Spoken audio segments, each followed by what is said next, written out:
I'm Tom Costello in for Hallie Jackson today, just one day after Democrats laid out unprecedented funds to fight climate change.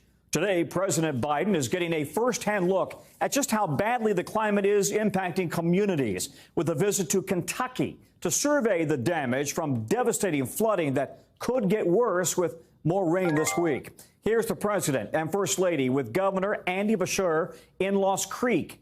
At least 37 people have died in the floods, and the president says we are all suffering the consequences of these weather catastrophes, but we can do more to help. The weather may be out of our control for now, but it's not beyond our control. And I promise you, we're staying, the federal government, along with the state and county and the city, we're staying until everybody's back to where they were.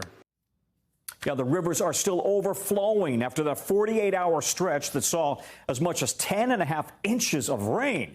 Boats have had to fight to rescue more than 1,300 people. You're going to see here many streets are still barely passable to get help in, and the homes that are still standing, most don't have any electricity or running water. Those that do have water under boil water advisories, those orders in effect. The president is pledging to keep sending Kentucky help as much as the state needs. And more broadly, more help could be coming after the Senate passed the Inflation Reduction Act, which should include $369 billion to address the climate, the largest ever. We are diving deeper into the details of this bill with Sahil Kapoor in just a second, but we're going to begin now with the forecast and Bill Cairns. Bill, can we start also with Monica Alba, who's outside the White House? So, Monica, talk us through now more of what the president saw, what he said on his visit there to Kentucky. Tom, the president and first lady saw some of the hardest hit communities on their visit today. They went to an elementary school. They visited the site of a school bus that was crashed into a partially collapsed building. They met with community leaders, and their message was a simple one. They said, we are not leaving until everybody gets the help that they need here, pledging that the federal government would really help when it comes to covering the entire cost of debris removal and other emergency measures. And the president has approved a disaster declaration that now exceeds $3 million going towards this very lengthy recovery process. And it was notable, Governor Beshear there standing next to the president was talking about how it's only been a month since he was in Mayfield, Kentucky, where the first home was finished being built since those devastating tornadoes last December. And now here they find themselves in another horrible natural disaster from these floods, which again aren't over potentially with other storm and weather concerns on the way. So the president and the governor there talking about just how hard Kentucky has been hit in the last year and everything that's going on in terms of the state, local, and federal coordination to get people the help that they need. And then, yes, the president did tie that in to the Inflation Reduction Act and all those millions of dollars that are going to go towards climate resilience. That was one of his main messages today while visiting the devastated region. Yeah, it's just unbelievably devastating. This is also a moment, though, that highlights his agenda's success with this climate measure. And it's part of a hot streak the president has been on right now after his agenda looked doomed for much of the year, right? Exactly, Tom. When you asked the White House a couple of months ago what they were thinking about these key provisions, they were not super optimistic. A lot of these negotiations were going on behind the scenes, and the White House really says they kind of took on a fight club mentality where they said, we learned our lesson, we talked too much about the negotiations when they weren't working, so we're going to try a different tack, and we're not going to be so public about the negotiations as the talks continued. And that strategy seems to have paid off for this president who wanted to be personally involved. Of course, given all of his years as a U.S. Senator, he thought, I want to be in the mix on these conversations. But then he was the one to admit that doing that sometimes actually backfired. So he let the senators be senators, in his words. And the White House is pointing to these very strong jobs numbers. Gas prices are going down. The fact that in the last week, the president oversaw that counterterrorism operation that took out the leader of al-Qaeda. They feel they have all of these wins going into the midterm elections, giving them some momentum. But of course, the backdrop to all of that, and something the White House is keenly aware of, is inflation continues to dominate. That's clearly on voters' minds, and that's why the president is touting this new legislation that he expects to pass this in the upcoming week, but is also managing expectations to say, we hope it's going to help people. You may not see it immediately, but down the road, and that seems to be the White House's message right now, Tom. Monica, thank you. Monica Alba at the White House. Let's now go to Sahil Kapoor, who's on Capitol Hill. Sahil, the House is going to vote on this bill this Friday, and it's more than just climate spending, right? There are also big wins for Democrats in this measure when it comes down to health care and tax reform. That's right, Tom. It is expected to pass the House of Representatives this Friday. And in terms of the policy matters, yes, Democrats, many of them are touting the fact that this is the largest investment in combating climate change in American history. But there are other items as well that go directly to American pocketbooks, specifically on health care. There's a major prescription drug pricing component, the centerpiece of which is a $2,000 out-of-pocket cost for Medicare patients annually. There's a provision in here that empowers Medicare to directly negotiate drug prices with the pharmaceutical industry. It's a popular provision. Let's put this poll on the screen. 83% of Americans, according to a Kaiser Family Foundation, a nonpartisan poll last fall, support Medicare negotiating drug prices. Only 16% strongly or somewhat disagree with that. In addition, there are, on the healthcare front, there's an extension, a 3-year extension of Affordable Care Act subsidies that go through 2025, making sure that at no point in the near future are Americans going to see a premium hike notice in the mail as a result of drying up subsidies under the American Rescue Plan. And then on the issue of taxes, the centerpiece of the revenue provision is a $15 corporate minimum tax, making sure that corporations, who pay less than the current corporate tax of 21%, can't pay as little as some corporations pay, which is 0. You can tell it's August in the Capitol. There's nobody behind you right now, Sahil. I'll tell you what, though, there are some things in this bill that may not be they are popular for Democrats, but they're not in the bill, right? So for Democrats, this care economy, programs like paid family leave, also for Republicans, they're blocking a measure that could have capped insulin spending for people who have diabetes. I don't get that one. Can you explain why the Republicans are capping the insulin payments for people? Sure. Let's take the first one first. On the care economy front, there are a host of safety net provisions like paid family leave, child care, the child tax credit payments, of hundreds of dollars every month that parents of young kids were getting. That's not going to be in here. None of those provisions were included, in large part because Senator Joe Manchin believes they should be done separately through the normal 60-vote process, that they shouldn't go through reconciliation, which essentially means that it's not going to happen because Republicans have no desire to play ball on those items. But nevertheless, Democrats needed his vote, and they removed those provisions from the Build Back Better Act. Now, as far as insulin goes, the bill does include a $35 cap on insulin for Medicare patients, but it does not include that $35 cap for non-Medicare patients. Democrats had tried to include that for the private market as well, but Republicans mounted a challenge under the arcane Senate rules of this budget process, and they were successful. The parliamentarians said that provision is not budgetary in nature. It is designed to affect behavior more than it is to change the contours of federal taxation and spending. It was removed. Democrats tried again through the normal 60-vote process to get that added in, but Republicans blocked it. Why they did? Well, they weren't particularly eager to explain. You can imagine this is a very popular provision, capping insulin prices at that level. Let's have a listen to what Senator Chuck Schumer, the Democratic Majority Leader, had to say. When we come back in September, we're going to test them again. They're going to feel a lot of heat in August and try to get them 60 votes for this $35 cap for non-Medicare people. In other words, Democrats see this as a winning political issue if they don't get the victory. They're going to try to put Republicans back on the spot, it seems. All right, Sahil, thank you very much. Sahil Kapoor, who is there on Capitol Hill. It's not just Kentucky getting hit by heavy rains. We're seeing it all over the country right now. Look at Death Valley, which got an 1.5 inches of rain. It may not sound like much, but in one of the driest places on Earth, it makes it the second wettest day, I mean to say, in the last century. About 1,000 people got stranded. You see here cars trapped in the debris from floods.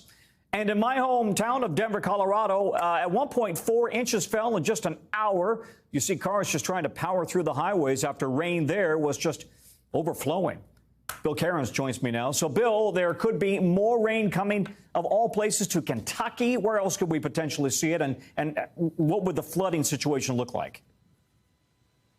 Yeah, Tom, the concern with Kentucky is going to be tomorrow. So that's going to be, I'm not going to say it's going to be really, really bad, but there is a potential that we are going to see flash flooding. We'll be exactly in the same spots as they had the horrific flooding. Hopefully not, but we'll have to monitor that tomorrow. So let's go to the map, and you can see all the heaviest rain is avoiding Kentucky right now. So that's good. But there's a lot of heavy rain south of St. Louis. This area has been very saturated heading down towards the Ozarks, northern Arkansas. That's our greatest concern for flash flooding as we go through this evening. We did have a flash flood warning around the Beltway in D.C. on the northeast corner. And here's the map for tomorrow. So the areas of blue is a marginal risk for flash flooding. When we get it into the darker blue, and that includes the Nashville area, Lexington, almost all of Kentucky. That's where the concern is. And again, it'll be tomorrow afternoon, tomorrow evening. They are under a flash flood watch. There's going to be slow-moving thunderstorms that could train over the same location. So it's not unheard of in those scenarios. You can get a quick 4 to 6 inches. And, of course, some of the rivers are already pretty high, and you get the idea. So here's 8 p.m. tonight. Storms around entering Indianapolis, heading for Cincinnati. They die off tomorrow, and then they pop up over this region by about tomorrow afternoon. So this time tomorrow we'll be tracking likely some strong storms and flash flooding in the region. Widespread 1 to 2 inches, but again, it's those isolated thunderstorms that we're most concerned with, Tom. Yeah, and that means flight delays. Real quickly, we've also got relentless heat. It's just hotter than heck here in Washington, D.C., right? 55 million people under heat alerts. The end is finally in sight. I mean, especially the humidity. I think most people are at the point that they don't mind the heat so much. It's just the humidity is just stifling. It's what we call air you can wear. So 53 million people under heat advisories from Little Rock to Greenville to Jackson, Mississippi. Still under heat advisories, New York City to Boston to Hartford. And a section of the Pacific Northwest is going to get pretty warm. How hot is it right now? Central Park, New York's at 92. Again, this is just the temperature in the shade. Dallas is at 100. Shreveport's at 99. So more typical summer weather from Dallas all the way to Atlanta, but it's really in the Northeast where it's been exceptionally hot. It's not often you get this many days in the mid-90s in Albany or also in Boston. Philly right now is at 95. A few lucky spots that cooled off because of the rain, like D.C., are a little lower than that, but it still feels like 92 in D.C. And look at that, Tom. Philly, going to go run the steps like Rocky? 103 it feels like right now. No, that's a typo. It felt like 320 degrees today at lunchtime, Bill. I'm just saying, all right? Bill Cairns, thank you very much. Just before we came on the air tonight, we got the last of the sentences for the 3 men convicted of federal hate crimes in the killing of Ahmaud Arbery. Travis McMichael and his father, Gregory McMichael, both given a second life sentence, and their neighbor, William Roddy Bryan, just sentenced to 35 years. The attorney for the Arbery family speaking to reporters just outside the courthouse today. We are satisfied that the court has done everything in its power to uphold justice. This is the outcome that Wanda Cooper Jones asked for almost 3 years ago now, that she fought for, and that this community stood up for. So we are greatly relieved. The 3 men were found guilty in February in a federal case that followed a state trial last fall, where all 3 men were convicted of Arbery's murder and sentenced to life in prison. Now, the McMichaels and Bryan, they chased Arbery through their neighborhood in February of 2020 after he ran by the McMichaels' home. They said they thought he was a burglar, but he was unarmed and had not committed any crimes. After they trapped him, Travis McMichael shot him with a shotgun. Joining me now, NBC's Ron Allen. So, Ron, 2 more life sentences today. Talk to us about how the judge came to this ruling and the reaction from the family. And some of the defendants apologized today, right? Well, the ruling was of the sentence was based on sentencing guidelines. There was really little drama about whether it would be life or not, because the crime was so heinous. This is a federal hate crime, and this is the sentence that it carries. So there was little drama in that. There was a lot of drama in that the defendants were pushing to be able to serve their time in a federal prison because they were fearful of being in a state prison. They said that their lives would be in danger, that we were constantly threatened, that they were already receiving death threats. But the judge rejected that, saying essentially that they have to serve their time in state prison first and then federal prison. But of course, the sentences run together concurrently. Bottom line is that all 3 individuals are going to spend probably the rest of their life in jail. And Bryan is the only one who has the possibility of parole at this point. So here we are talking to the family. They're somewhat satisfied. This has been a very, very long journey for them, for justice, as they would put it. But here's another step. And they left the courthouse today feeling, they said, satisfied that justice had been done.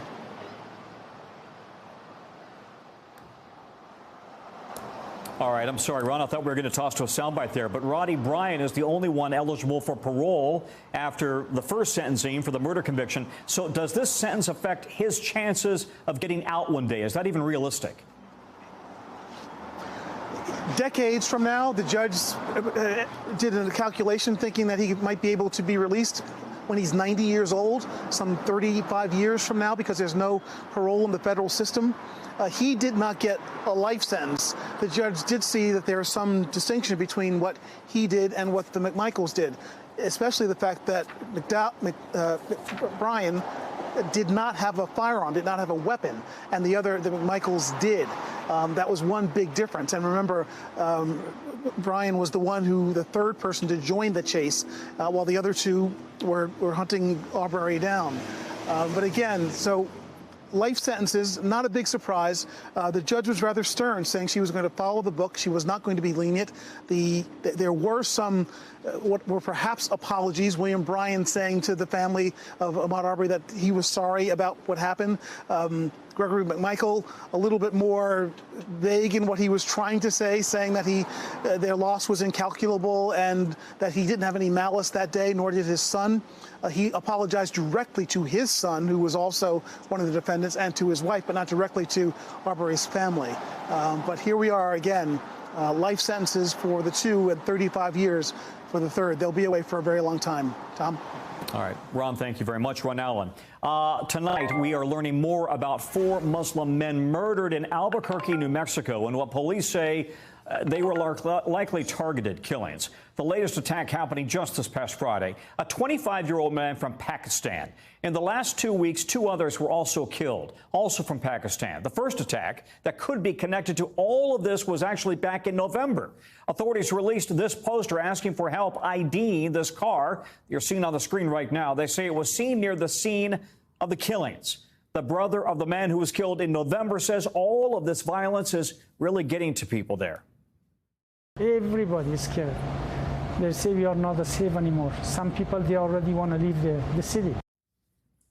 President Biden has responded to the latest developments, saying that he's angered and saddened by these horrific killings. Guad Venegas is in Albuquerque for us. Guad, police not going so far as to say that this is a serial killing situation yet. What leads are they following right now, and what more do we know about the victims? Tom, well, we know that all 4 victims are members of the Muslim community in Albuquerque. Now, if you look at the people in Albuquerque, a city of about 500,000, less than 1% are members of this Muslim community. So to have 4 individuals killed in this short period of time was the first thing that got the attention of the authorities. Now, as you mentioned, 2 men had been killed in the last 2 weeks, and we know that the last man who was killed on Friday, this was the 4th man to die, he attended the funeral of those 2 men. And in fact, his family members told us they warned him to be careful, and now he is the latest victim. We know that the last 3 victims that took place within these last 2 weeks were all originally from Afghanistan. Authorities are not sharing more details about this investigation. They shared the photo that you showed, that vehicle of interest, asking the public for their health. And also, we know that the FBI is involved with local and state police, one, to try to continue with the investigation, but also to make people feel a little safer as they continue investigating what or who the person or persons are that have caused this. Guad, some people I understand in Albuquerque, in that Muslim community, they're so scared that this could be a serial killer that they don't even want to leave their home for groceries right now. So what else is that community saying? Right, Tom. So some of these men, well, all four of them were killed in the same general area of Albuquerque. This is an area closer to the southeast part of the city. We spoke with the family of one of them who told us that he was shot near their apartment just down the street where his kids walk by. So he's scared for his family to walk down that street. In fact, he said he was scared to go out in a balcony. We also spoke with community leaders, the head of this Islamic center where we're at now, who told us that the community is just in fear for their lives. Here's part of the conversation that I had with him. Broken, devastated. I'm reflective a lot of the community that is disheartened. They feel a sense of helplessness. They're in fear. Their whole world has been flipped upside down. Ahmad being the president of this Islamic center where members of the community come not only to receive help but also for services. In fact, he told me that since last Friday when the latest shooting happened, he's already seen a decline in people attending services here, of course, because he says many of them are scared, Tom. I'm sure they are. All right. Also, New Mexico's governor calling in the FBI and the state police to help out. What comes next in this investigation? Right. So we know that you've got the FBI working with local police. We know that the governor and the mayor, in fact, as you mentioned, President Biden, all have spoken on the incident. So it's got the attention of authorities at every level of government. And all we've received from authorities at this point is the information on that vehicle. There's also a website where members of the community can upload photos and videos that could help to an arrest and a conviction. And now there's a reward that has been growing throughout the day. It is up to $30,000 for any information that could lead to an arrest and a conviction. Also, there's a message being sent out by authorities to the community saying that there's more patrol units in a lot of these areas, and there's extra help from authorities to make the community members, the members of this Muslim community in Albuquerque, feel a little safer as they continue with this investigation, Tom. Back now on News Now, and we've told you that the January 6th committee wants to hear from the GOP nominee for governor in Pennsylvania, Doug Mastriano.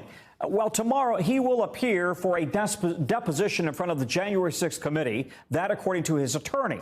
Now, importantly here, Mastriano was subpoenaed by the committee for documents, which he has provided and has agreed to sit for an interview, but the meeting is expected to be short.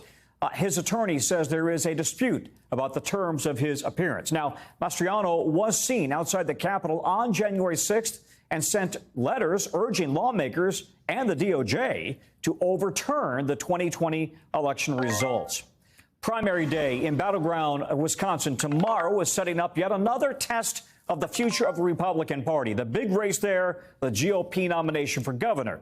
The two leading candidates don't have large differences on any one policy issue. The biggest split actually comes from their endorsements. Former President Trump is throwing his support behind construction businessman Tim Michels. Trump even held a rally for him over the weekend. While former Vice President Mike Pence and former Wisconsin Governor Scott Walker are backing the state's former Lieutenant Governor Rebecca Kleefisch. NBC's Shaq Brewster is there. Hi there, Tom. I've been talking to Republican voters here in the state of Wisconsin all day long, and I'll tell you, they tell me they are stressed, they are confused. Some of them are not planning to make a decision until they hit the voting booth tomorrow, and that's because you have national politicians weighing into what they should do here at the local level. This is all about the Republican voters deciding on who they want to take on Democratic Governor Tony Evers. On one side, you have Tim Michels. He is someone who is an outsider. He is a construction executive, and he's been backed by former President Donald Trump. On the other side, you have Rebecca Kleefisch. She's backed by Vice President Mike Pence and the former governor of Wisconsin, Scott Walker. I want you to listen to some of those conversations I've been having with voters who are still trying to make up those final decisions. I'm going to vote for the non-politician because I know what the last non-politician did for us as a country, so I'm going to vote for Michels. I'm probably leaning towards this Rebecca.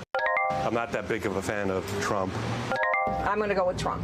That's my thing. You're going with what Trump suggests. Exactly. Over Scott Walker. Yes. And this is a primary race that will have national implications, especially when you look at election laws here in this battleground state. It's a state that President Trump won by some 27,000 votes, a state that President Biden won by 21,000 votes. And in this state, you've seen the Republican legislature pass more than a dozen bills that would change election laws, that would put new restrictions on elections, but they've been blocked by the Democratic governor. You have both candidates on the Republican side saying that they would happily sign some of that legislation that's been blocked. So this is not just about what happens in November, but it could be about what happens in 2024. Tom? All right, Shaq, thank you very much. Let's get you now over to the 5 things our team thinks you really should know about tonight. Number 1, after days of violence, a ceasefire between Israel and Palestinian militants appears to be holding. Now, the truce came after at least 24 people died. Hundreds of others were injured. Israel has been striking targets in Gaza, killing 2 leaders of the Palestinian Islamic Jihad group. Number 2, Cuban firefighters are battling a massive fire at an oil storage facility about 100 miles from Havana. At least 1 person has been killed, 125 injured. Listen to this, more than a dozen firefighters have been reported missing. Lightning struck one of the tanks there on Friday. A second tank caught fire on Saturday, another one today. Mexico and Venezuela have sent special teams to help fight the fires. Number 3, according to the flight tracking website FlightAware, roughly 600 U.S. flights have been canceled today. About 3,500 have been delayed. Those are just the numbers coming off a very tough weekend where more than 1,500 flights were canceled and at least 13,000 delayed. 2 of the affected airlines, American and Southwest, really blaming the rough summer weather for those disruptions. Number 4, Pfizer says it started a late-stage trial testing its Lyme disease vaccine. It's making it with the French pharmaceutical company called Valneva. Right now, there are no vaccines for the disease available in the U.S. The CDC says it infects more than 475,000 people in this country every year. Number 5, best-selling author and presidential historian David McCullough has died at the age of 89. He won 2 Pulitzer Prizes for his deeply researched presidential biographies, one on Harry Truman, another on John Adams, and who can forget that voice? Today, the family of Gabby Petito is announcing a new $50 million wrongful death suit against Utah's Moab City Police Department, accusing the department of failing to protect her. Now, her case made headlines for weeks. Petito was found dead last September after a cross-country trip with her fiancé, Brian Laundrie. You may recall that he was also found dead, but he had admitted to killing her in writings found after his death. The suit centers around a police encounter in Utah from last August with Petito and Laundrie shortly before she died. An independent review found that officers made a number of mistakes, calling it more of an emotional health break instead of domestic violence. The police department did not immediately respond to NBC News' request for comment today. Lawyers for the family, though, say that had the officers been properly trained, and if, in fact, they had responded to the training properly, they would have known Gabby Petito was a victim of intimate partner violence and needed help. Still to come, Indiana's new abortion ban is facing backlash, not only from supporters of abortion rights, but also businesses in the state. How some employers are now speaking out. Stay with us for that.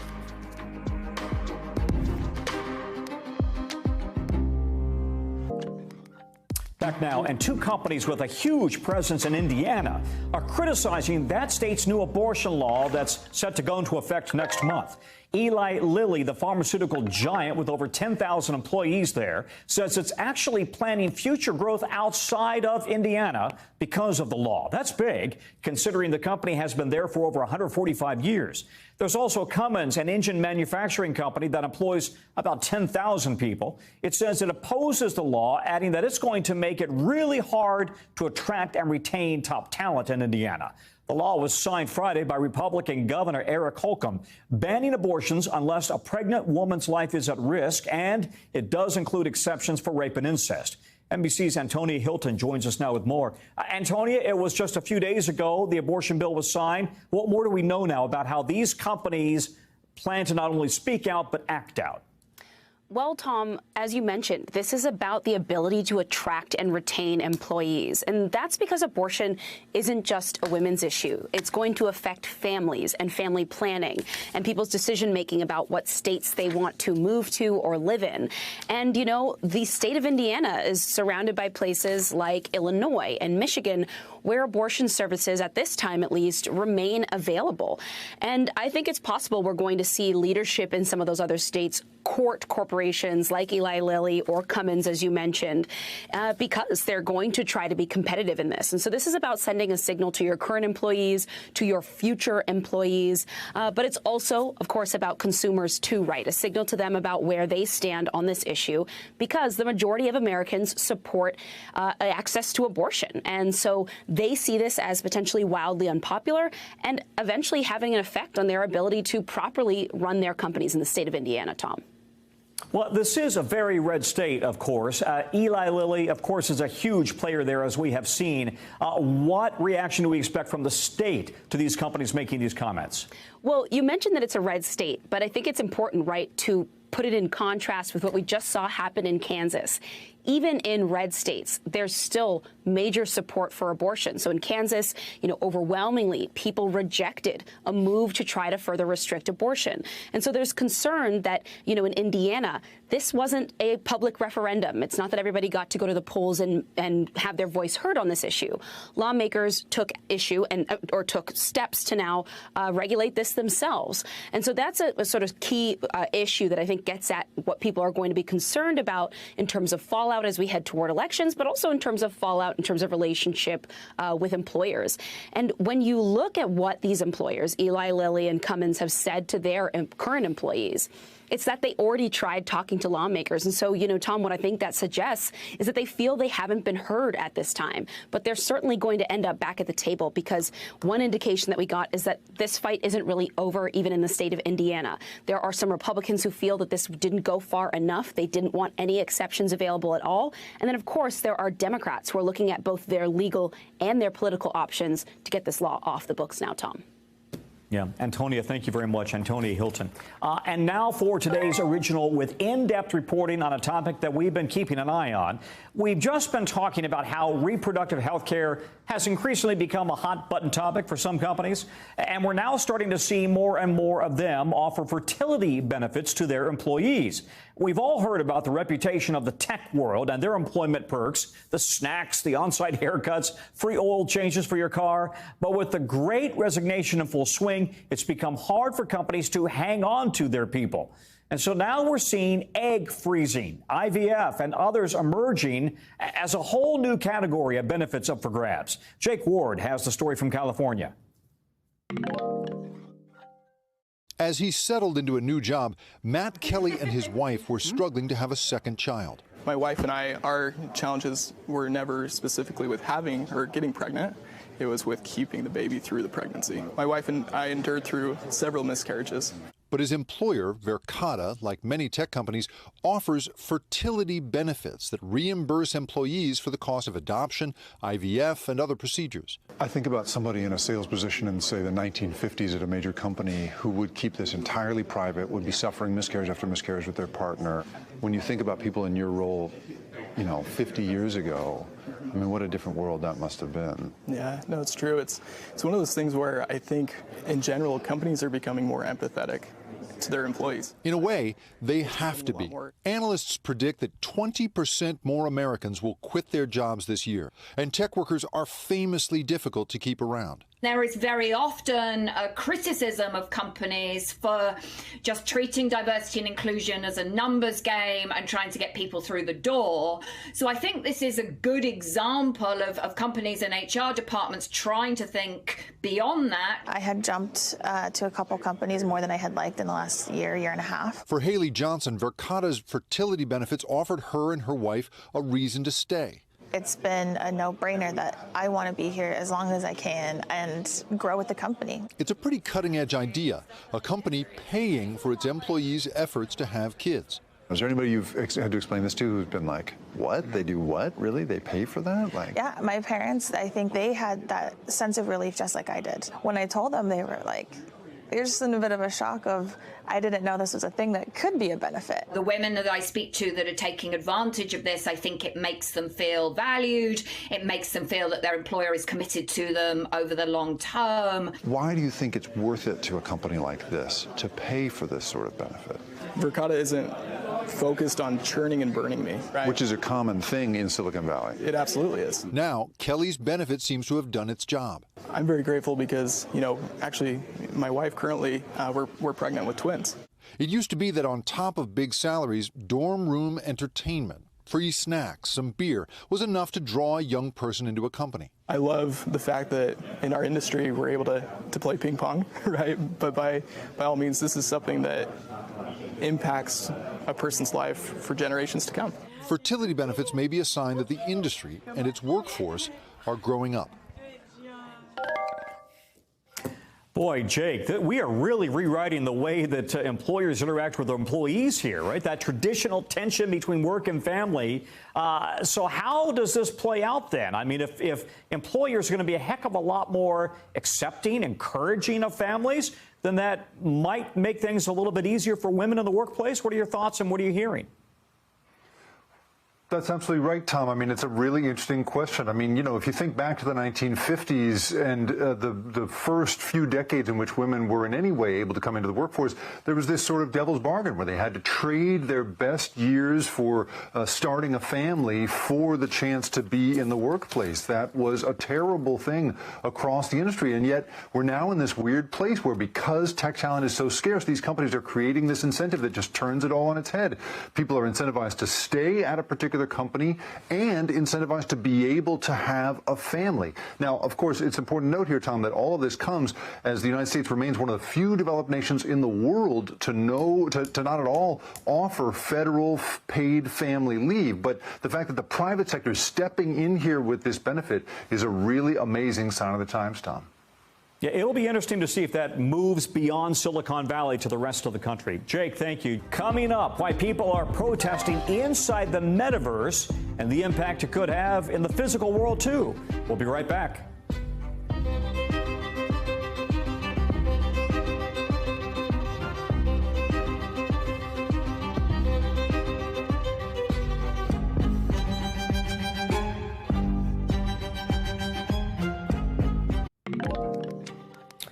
NBC News covers hundreds of stories each day, and because you couldn't possibly read, watch, or listen to all of them, our bureau teams have done it for all of us. And this is what they tell us is happening in their regions. It's a segment we call The Local.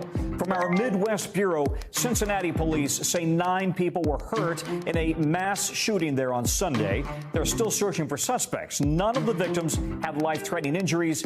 Investigators say the shooting happened in a popular downtown area after an argument between 2 different groups. From our Northeast Bureau, the CDC has deployed a small team to New York to investigate a polio case in one county that left a man paralyzed and to help with vaccination efforts. Health officials there have been urging people who live in the area to get vaccinated for polio if they aren't already. They say the virus has been found in some wastewater samples in 2 neighboring counties north of New York City and warn the one confirmed case could be, quote, the tip of the iceberg. From our West Coast Bureau, the National Park Service says more human remains were found at Lake Mead near Las Vegas this weekend. It's the country's largest reservoir, and investigators think they're finding potentially decades-old remains there because of the lake's receding water line. Now at just a quarter of its capacity. Look at that. 4 sets of remains have been discovered just since May. Okay, as advertised, we're taking you inside the metaverse and really an immersive virtual world that has endless possibilities. As more people enter various metaverse spaces, some folks are experimenting with how to bring activism into the metaverse. One group even organized a protest to get their message out. NBC's Isa Gutierrez has the story. Cool.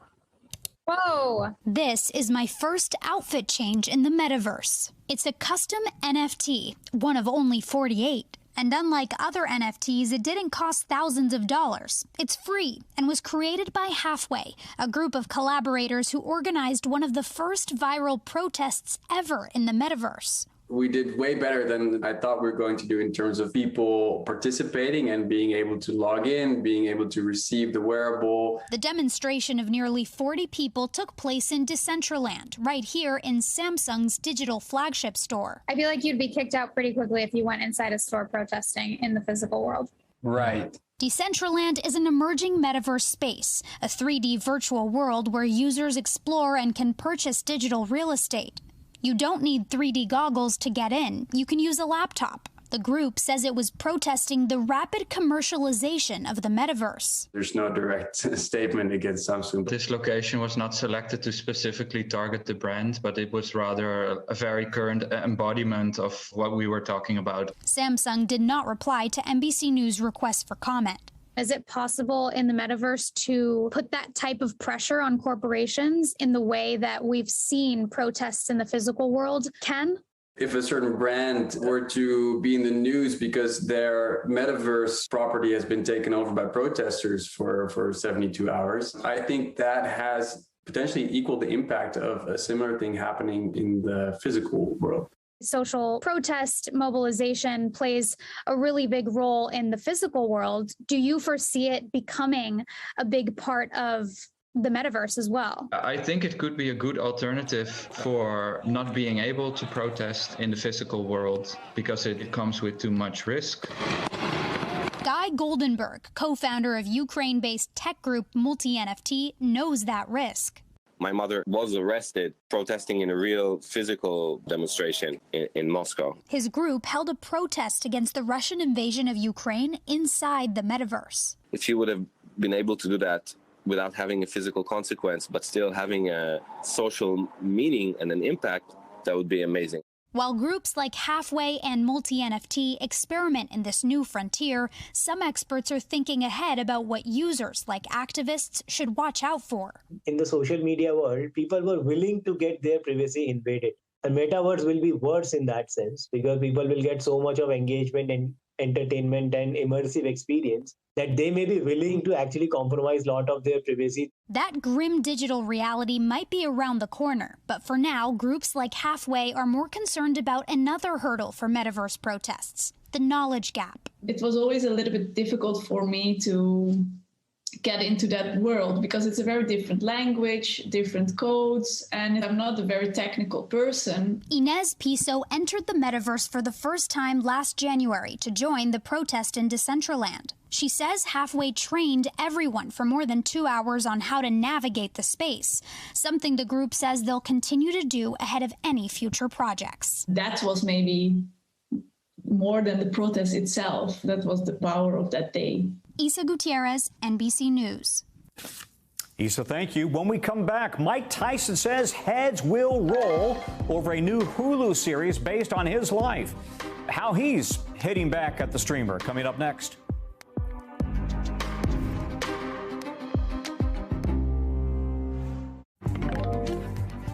We're back, and Mike Tyson is taking a swing at Hulu, accusing that company of stealing his life story for a new show set to come out at the end of the month. The former heavyweight champ says he doesn't approve of the whole show they're making about him called Mike on Instagram. Tyson called the show a, quote, slave master takeover story. In a second post, he's accused Hulu of thinking that they could just sell him and his life story on an auction block.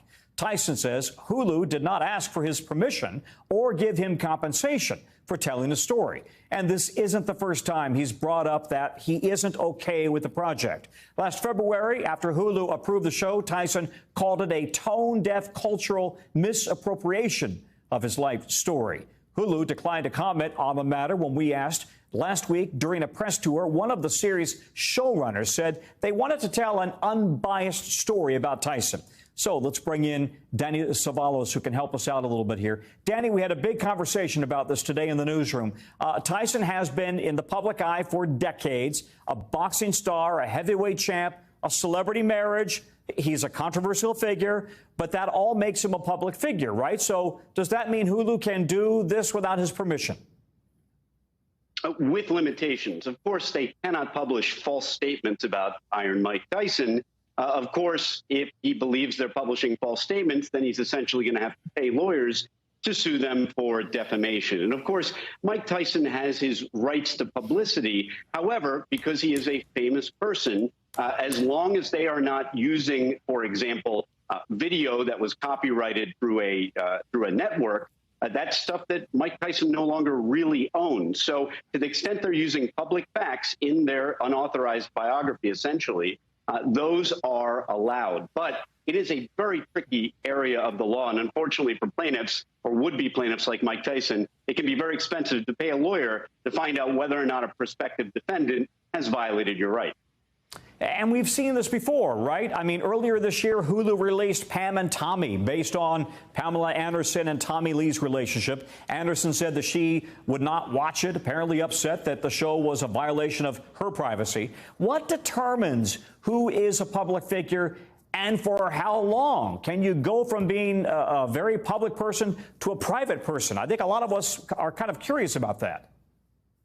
Constitutionally, there are actually different kinds of public figures. There is a limited purpose public figure, and then there's a absolute public figure or public official. The law of defamation, for example, began with creating a different tier for defamation, making it harder for a public official to sue for defamation. Later, the court expanded that to public figures. So from government officials or people like congressmen over to just somebody who's famous. And in the modern era, it's pretty hard to find somebody who isn't a public figure. With the advent of social media, TikTok, there may be people who are famous and public figures that other folks like me have never heard of, and yet they are public figures. The test is normally the degree to which someone puts themselves out there in the public. And certainly Mike Tyson, by any definition, would be a public figure and has been a public figure now for decades. Yeah, with so many platforms right now, all of them have an insatiable appetite for content. Are we just going to see more and more of this, these types of situations come up? Sure. It's just going to be more difficult for would-be plaintiffs to complain that they're being defamed or that their right to publicity is being violated. Now, most of the time, Hulu's not going to make documentaries about people no one's ever heard of, but woe be to the future plaintiff who wants to try and sue. All right, Danny, thank you. Appreciate your expertise. Danny Savalos. That's a wrap for this hour. We're going to have more for you right here tomorrow. Same time, same place. Coverage resumes right now.